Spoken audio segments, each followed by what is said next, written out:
मेहता का उल्टा चश्मा। मैं हूँ आत्माराम तुकाराम भिड़े। ये तुम्हारा लाइसेंस है? हाँ मेरा ही है। आपको कहाँ मिला? जहाँ तुमने उस आदमी को लूटा है, सबको लेकर चलो पुलिस स्टेशन। तुम्हें गिफ्ट में मिला हुआ 1.25 करोड़ का सोना नहीं रखना है? एक तो ये सोना मेरी मेहनत की कमाई का नहीं, दूसरी बात जिस आदमी ने मुझे ये सोना दिया वो नशे में था। अब मान लो कि मैंने नशा किया था तो नशे वाले आदमी को लूटना भी जुर्म है। लूटना? अरे याद करो, कल रात को नशे में तुम धुत होकर रोड पे जा रहे थे, रिक्शा ढूंढ रहे थे, फिर अचानक एक टेम्पो आया, मैंने तुम्हारी जान बचाई, फिर तुमने खुश होकर ये बैग मुझे इनाम में दिया। मैंने बोला कि मुझे इनाम नहीं चाहिए, फिर भी जबरदस्ती तुमने ये बैग मेरे हाथ में पकड़ाई, बोला कि तुम्हारी लाइफ बदल जाएगी। याद आया? अच्छा चलो मान लो कि तुमने मेरी जान बचाई, तो खुश होकर मैं आपको 500,000 रुपया दूंगा। बहुत बात तो सोने का एक बिस्किट दूंगा, अरे 2 सोने के बिस्किट दूंगा।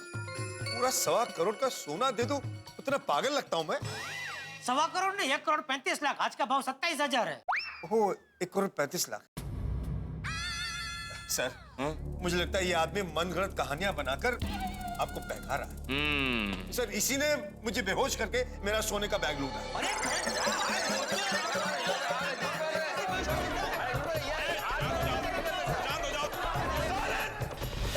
ये झूठ बोल रहा है, शर्म नहीं आती झूठ बोलते हुए?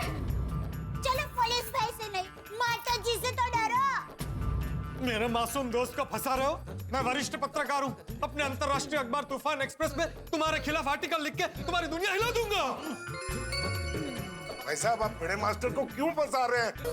आप सच बोल दीजिए ना प्लीज, प्लीज बोल दीजिए। पर एक तो उसने अपनी जान पे खेल के तुम्हारी जान बचाई, उसका ये बदला दे रहे हो तुम?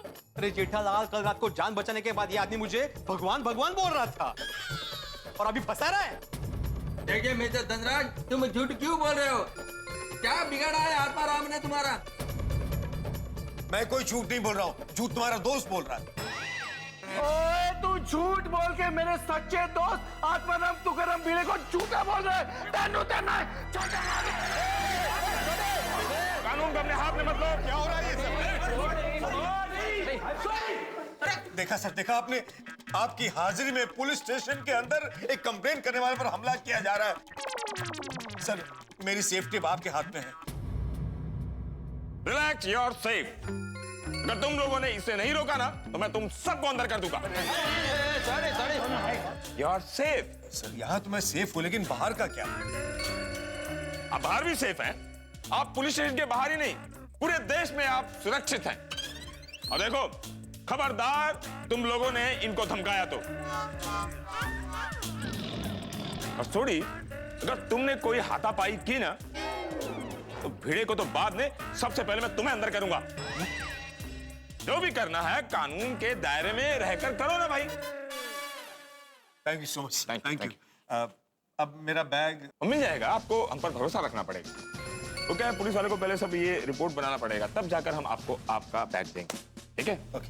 पांडे बेटा, मैं इससे जरा 1 मिनट बात कर सकता हूँ? हाँ हाँ कर सकते हैं, लेकिन चाचा जी इस उम्र में आप कोई भी हाथापाई नहीं करेंगे। यहाँ आप कहाँ ले जा रहे हैं मुझे? तो आई, सुनिए चाचा जी, मेरी ये देख, गांधी बापू हमारे राष्ट्रपिता, इन्होंने हमेशा सत्य को ईश्वर माना था। ये सत्य के पुजारी थे। अब तू इनकी आंखों में आंखें डाल के बोल, क्या भिड़े तुझे चोर लगता है?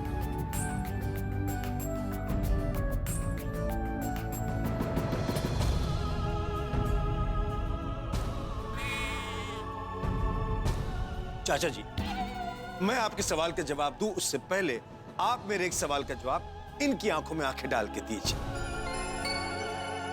कि अगर भीड़े ने मेरा सोना चोरी नहीं किया तो वो रात को पुलिस स्टेशन क्यों नहीं आया?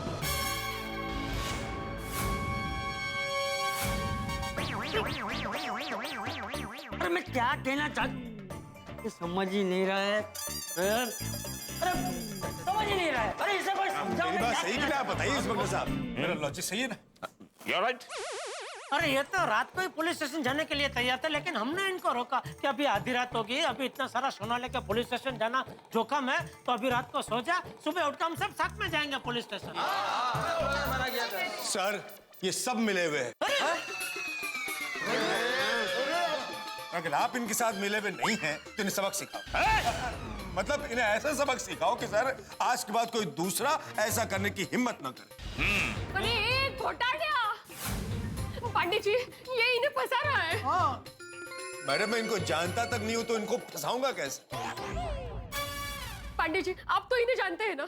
देखो माधवी भाभी, मैं सिर्फ इतना जानता हूँ कि सारे सबूत भिड़े के खिलाफ हैं। मुझे भिड़े को गिरफ्तार करना पड़ेगा। चालू जी, पांडे जी, आप तो हम सबको जानते हैं, आप ऐसा क्यों कर रहे हैं? प्लीज। आप इनको जानते हैं? कानून न दोस्ती जानता है न रिश्तेदारी जानता है, कानून सिर्फ वही जानता है जो सच है। ये चंदन मेरे बचपन का दोस्त, मेरा लंगोटिया है यार। रात को शराब पीकर गाड़ी चला रहा था और मैंने उसे गिरफ्तार करके सलाखों के पीछे डाल दिया, समझे? पुलिस स्टेशन में पहचान नहीं, कानून का राज चलता है। भिड़े, I have to arrest you. पंडित जी इन्होंने चोरी नहीं की है। माधवी भाभी, घटना स्थल पर भिड़े का लाइसेंस मिला है और भिड़े इस सोने के बिस्किट के साथ रेड हैंडेड पकड़ा गया है। कदम सर। पाटिल जी सर। भिड़े को लॉकअप में डालो।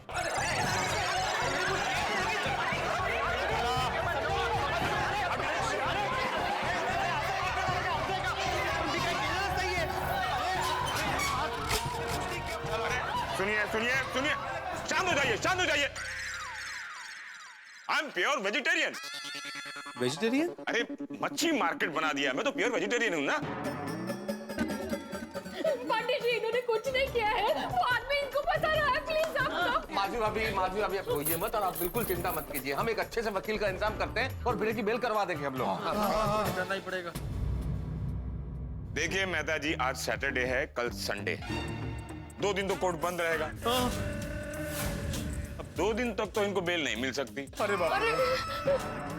मंडे को बासुंदी की मम्मी का बर्थडे, लेकिन कोर्ट चालू है। हो सकता है मंडे को कोर्ट जाकर भी इन्हें बेल ना मिले। अगर इल्जाम साबित हो गया तो इनको महीनों तक जेल में रहना पड़ सकता है। अरे कैसे अरे काय बोलते जरा समझो माधवी, इनको बताओ मैंने नहीं किया चोरी। प्लीज इन्होंने चोरी नहीं की है, प्लीज समझने की कोशिश कीजिए। अब देख लो क्या करने का। ये धनराज खरा बोलना बाबा। अरे बोलना मानसा, क्यों फंसा रहे हैं इनको? क्या दुश्मनी है आपको इनसे? ईमानदार शिक्षक पर कैसा आरोप लगाया गया है? वो खुद पॉजिटिव पर एक कैसा संकट आ गया? ओ गॉड, पता नहीं इन सब के साथ क्या हो रहा होगा पुलिस स्टेशन में। एक्चुअली जैसे हम सब समझते हैं कि वो लोग निर्दोष है, वैसे भगवान करे पुलिस भी समझ जाए। भीरे भाई ने तो अपनी जान पर खेल के किसी की जान बचाई है, और इनाम की खुशी आए उसके पहले तो मोटी मुसीबत उभी रह गई। चलो उन्हें फोन करते हैं। हाँ ना मतलब वो लोग वहाँ ऑलरेडी टेंशन में है, हम उनको फोन करेंगे और टेंशन बढ़ेगा।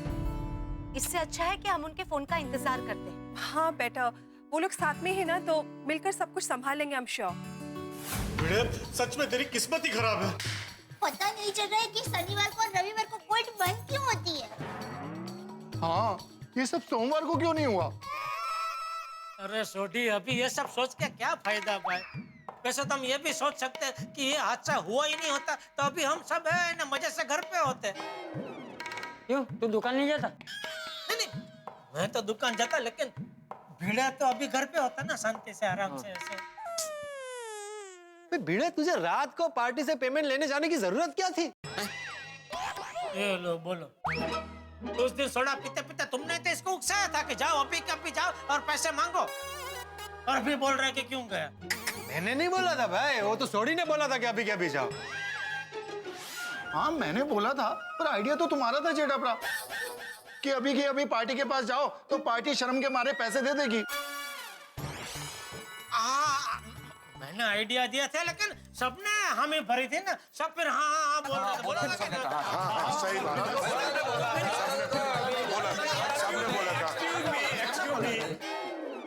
लंच में क्या लोगे आप लोग? जो मर्जी मंगा लीजिए, खा लेंगे।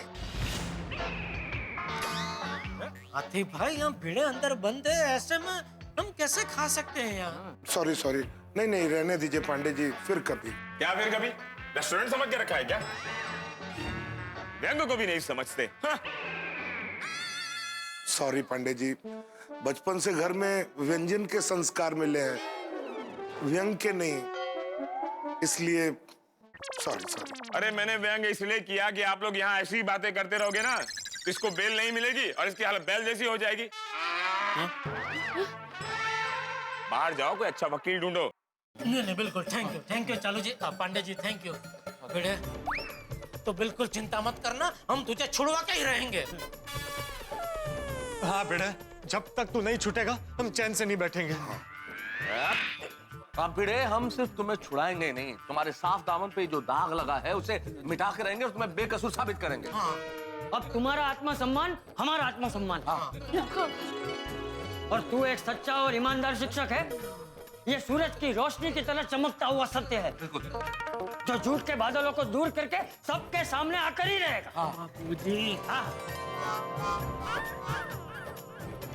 हाँ पिड़ू, तू और तेरे सिद्धांत हमारा गर्व है, अभिमान है।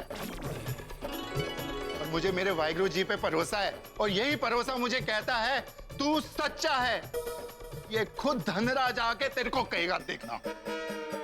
हाँ, यस आत्माराम, तुम सच्चे हो ये प्रूव हो कर रहेगा। यस। भिड़े भाई, मेरी माँ हमेशा कहती है, सच्चाई और अच्छाई के रास्ते पे थोड़ी तकलीफें जरूर आती है, लेकिन आखिर में जीत तो सच की होती है। लेकिन दया भाभी, सच्चाई की जीत हमेशा आखिर में ही क्यों होती है? अरे कमाल के जिद्दी लोग हो आप लोग, इतना बोलने के बाद भी बोले जा रहे हो। अब लगता है तुम लोगों पर लाठी चार्ज करना पड़ेगा।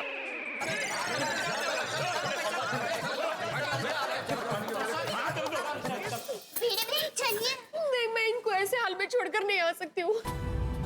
भिड़े बहन, दिल पर पत्थर रखकर भी जाना होगा। नहीं, मैं यहाँ से कहीं नहीं जाऊंगी। माधवी, तुम प्लीज घर जाओ। नहीं नहीं, आओ प्लीज। दया भाभी, माधवी का ख्याल रखना, सोनू का भी ख्याल रखना। हाँ भिड़े बहन, दोनों का ख्याल रखेंगे, आप चिंता मत कीजिए। चलिए। दया बहन, माधवी बहन, ये सब हमारे मेहमान हैं, हम उनका ख्याल रखेंगे, आप चिंता मत कीजिए। चलिए चलिए। चलिए भिड़े बहन, चलिए चलिए भिड़े बहन, सब ठीक हो जाएगा। अभी तक फोन नहीं आया। नहीं, मैं अय्यर को फोन करती हूँ। हाँ। अरे अय्यर का फोन है। हाँ ले लो। हाँ। हेलो। हाँ हाँ ओके। और भिड़े भाई?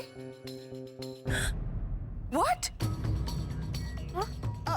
ओके ठीक है, कम फास्ट। क्या हुआ, क्या बोले वो लोग अभी गोकुल धाम वापस आ रहे, और भिड़े भाई लॉकअप में है।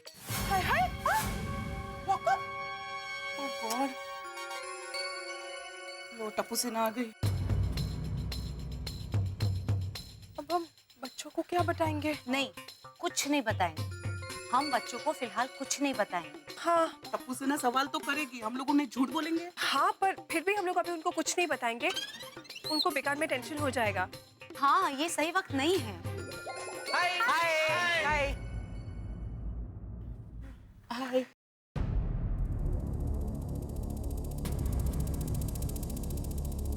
क्या बात है, कुछ टेंशन है क्या? क्या हुआ बताओ, आप सब इतना टेंस क्यों लग रहे हो? नहीं, हमें तो कोई टेंशन नहीं है। तो फिर मम्मी आप लोग ऐसे क्यों खड़े हो? हम बातें कर रहे हैं बेटा। We're just talking। तो हुआ कि कभी तो नहीं। चलो बच्चों, मेरे घर चलो, आओ। हाँ चलते हैं, लेकिन पहले बताइए ना बात क्या है? जरूर कुछ टेंशन वाली बात है। और मेरी आई कहाँ है? मम्मी कहाँ है? Police station. क्या? क्या? Police station? क्यों?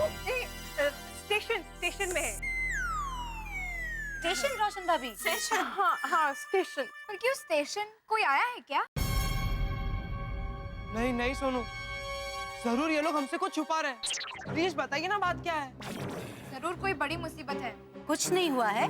देखो टप्पू सेना, आप लोग फ्रेश हो जाओ, कुछ खा लो। नहीं अंजलि आंटी, पहले हमें बताइए, फिर खाना खाएंगे। हाँ। आ गए। कोई ना कोई रास्ता जरूर निकल आएगा। भगवान है ना इस दुनिया में, आप चिंता मत कीजिए, माता जी सब अच्छा करेंगे। भाई क्या हुआ? बाबा कहाँ है? क्या हुआ आई, आप रो क्यों रहे हो? मम्मी पापा, क्या टेंशन है? क्या हुआ आई, बताओ, क्यों रो रहे हो? बाबा कहाँ है? सुनो, तेरे बाबा को पुलिस ने लॉकअप में बंद कर दिया है। क्या? क्या? क्यों? हुआ क्या आई? क्या हुआ? वो आयु की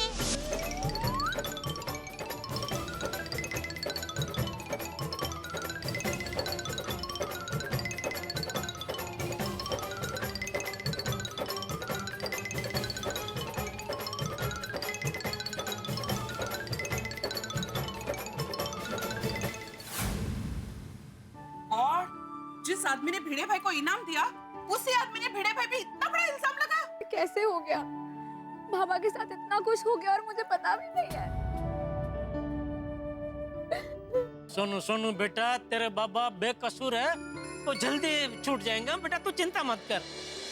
हाँ सोनू पुत्र, देखना वाहिगुरु जी की कृपा से तेरे पापा जल्द वापस आएंगे। हाँ हाँ सोनू बेटा, हम सभी अंकल तेरे ईमानदार पापा को बेकसूर साबित करवा के जल्द से जल्द ले आएंगे। बिल्कुल बिल्कुल, ये हमारा वादा है बेटा। मेहता अंकल, टप्पू सेना की भी जिम्मेदारी है। टप्पू सेना के रिस्पेक्टेड आइडियल भिड़े अंकल पर जो इल्जाम लगा है, उसे टप्पू सेना मिटा कर ही रहेगी। यस। और वो मिस्टर धनराज अंकल को भी टप्पू सेना ऐसा सबक सिखाएगी कि दूसरी बार किसी सच्चे इंसान पर झूठा इल्जाम लगाने के पहले 10 बार सोचेगा। टप्पू, तो शांति रख, तुम लोगों को कुछ करने की जरूरत नहीं है। हाँ देखो बेटा, समझने की कोशिश करो। टप्पू से ना आपके आदरणीय सर पे इतना बड़ा इल्जाम लगा है, तो आप लोगों का दुखी होना स्वाभाविक है। तो लेकिन ये बच्चों का काम नहीं है। हाँ टप्पू। नहीं मेहता अंकल, जब तक भीड़ा अंकल बेकसूर साबित होकर गोकुलम सोसाइटी वापस नहीं आते, तब तक टप्पू सेना चैन से नहीं बैठेगी। फिर पढ़ाई करने कौन जाएगा? पापा प्लीज, अभी टप्पू के दिमाग में बस एक ही बात है, भीड़े अंकल को फंसाने वाले को सबक सिखाना। अरे टप्पू, एक तो पहले ही हम सब इतने परेशान है, और परेशान मत कर भाई, तो शांति रख जरा। अब देखिए ना बापू जी समझते ही नहीं है। शांत रहे, शांत रहे। देख टप्पू बेटा, तुम्हारे भिड़े सर हमेशा यही चाहते हैं कि टप्पू सेना और सारे बच्चे हमेशा पहले पढ़ाई में ही ध्यान दें। हाँ। पर दादाजी, भीड़े अंकल इतनी बड़ी मुसीबत में, तो बस उनको छुड़ाने में टप्पू सेना आपकी मदद करना चाहती है बस। और वैसे भी बाबा जब तक वापस घर नहीं आ जाते, मेरा पढ़ाई में बिल्कुल मन नहीं लगेगा। देखो बच्चों, तुम्हारे मन की व्यथा मैं समझ सकता हूँ, लेकिन जब तक भिड़े घर वापस नहीं आएगा तब तक हम सब लोग परेशान रहेंगे। तुम लोग अगर हमारी परेशानी कम करना चाहते हो तो तुम लोग सिर्फ पढ़ाई में ध्यान दो। हाँ हाँ। और रही बात भिड़े को घर वापस लाने की, तो वो हम सब बड़ों पे छोड़ दो। हाँ तो बच्चों, फिर आप लोग घर जाओ और शांति से पढ़ाई करो। हाँ बेटा। हाँ बेटा, हाँ बेटा। आप लोग घर जाओ।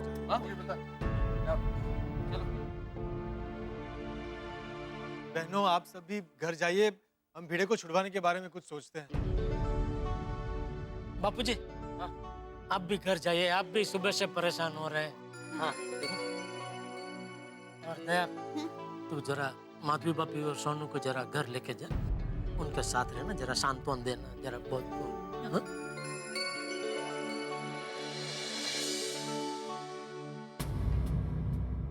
प्लीज आप लोग इनको छुड़वा कर लाना, लाएंगे ना? माधवी भाभी, पिड़ू आपका पति नहीं, हम सबका जिगरी दोस्त भी है, हम उसको छुड़ा के लाएंगे। यार ये पिड़ू के साथ क्या हो गया? पिड़ू के साथ ये नहीं होना चाहिए था यार। अरे सुधीर भाई देख, ये वक्त अभी उदास होने का नहीं है, हिम्मत से काम लेने का है। अगर तू ही हिम्मत हार जाएगा तो फिर हम सब क्या करेंगे दोस्त? माधवी भाभी, आप बिल्कुल चिंता मत कीजिए, हम लोग भिड़े को बेकसूर साबित करके रहेंगे। हाँ। Thank you. अरे कैसे? उफ, हमारा ईमानदार, इज्जतदार, खुददार भिड़े सलाखों के पीछे है। एक ईमानदार शिक्षक पे झूठा इल्जाम है चोरी का, चोर और चक्कों के बीच में बैठा है। क्या सच्चाई का फल यही मिलता है जीवन में? समझ में नहीं आता। वो भिड़े जिसने एक व्यक्ति की जान बचाई, जिसे गर्व था सारी रात किसी की जान बचाने के लिए, जिसकी जान बचाई वही अब उसकी जान के पीछे पड़ा हुआ, झूठा इल्जाम लगा। कई बार हंसते बोलते चेहरों के पीछे किस तरह का इंसान है उसकी पहचान नहीं हो पाती। और ये तो शराबी धनराज, इंसान क्या बोलता है, क्या करता है, क्या सोचता है, कौन जाने। लेकिन वक्त ही इंसान की सही पहचान कराता है, कौन दोस्त है कौन दुश्मन है, ये वक्त बता देता है। लेकिन इस वक्त सबसे बड़ी समस्या ये है कि शनिवार और रविवार को कोर्ट बंद है। कोर्ट खुलने से पहले क्या हम भिड़े को छुड़ा पाएंगे? लेकिन आप चिंता मत कीजिए, हम गोकुल धाम निवासी है। कोर्ट खुलने से पहले भिड़े को छुड़ाने के लिए जमीन आसमान एक कर देंगे। और भिड़े को बेगुनाह हम छुड़ा पाएंगे या नहीं, कश्मकश बहुत है। लेकिन हर कश्मकश के पीछे आगे और हंसी। देखते रहिए तारक मेहता का उल्टा चश्मा, देखते रहिए, हंसते रहिए। मेहता साहब, हमारे पास वक्त बहुत कम है, उसकी कुंडली हमें आज के आज निकालनी होगी। भाई मैं पत्रकार कब काम आऊंगा? धनराज की क्या उसके पूरे खानदान की कुंडली निकाल कर ले आऊंगा। हाल हमें सिर्फ धनराज की कुंडली निकालनी है। नहीं आतिफ भाई, वो खानदान की भी कुंडली निकालने दीजिए। क्या उसकी बेटी हुई तो रिश्ते की बात चला सकता है ना पोपटलाल। जेठालाल, मुझे उस लुच्चे लफंगे की बेटी से शादी नहीं करनी। पोपटलाल, अपराधी की संतान भी अपराधी हो ये जरूरी तो नहीं है ना। अच्छा मेहता साहब, अभी भिड़े को लॉकअप से निकालना जरूरी है कि इसकी शादी करानी जरूरी है? अगर आपको सबसे पहले तारक मेहता का उल्टा चश्मा का अपडेट चाहिए तो लाइक, शेयर और सब्सक्राइब करना मत भूलें।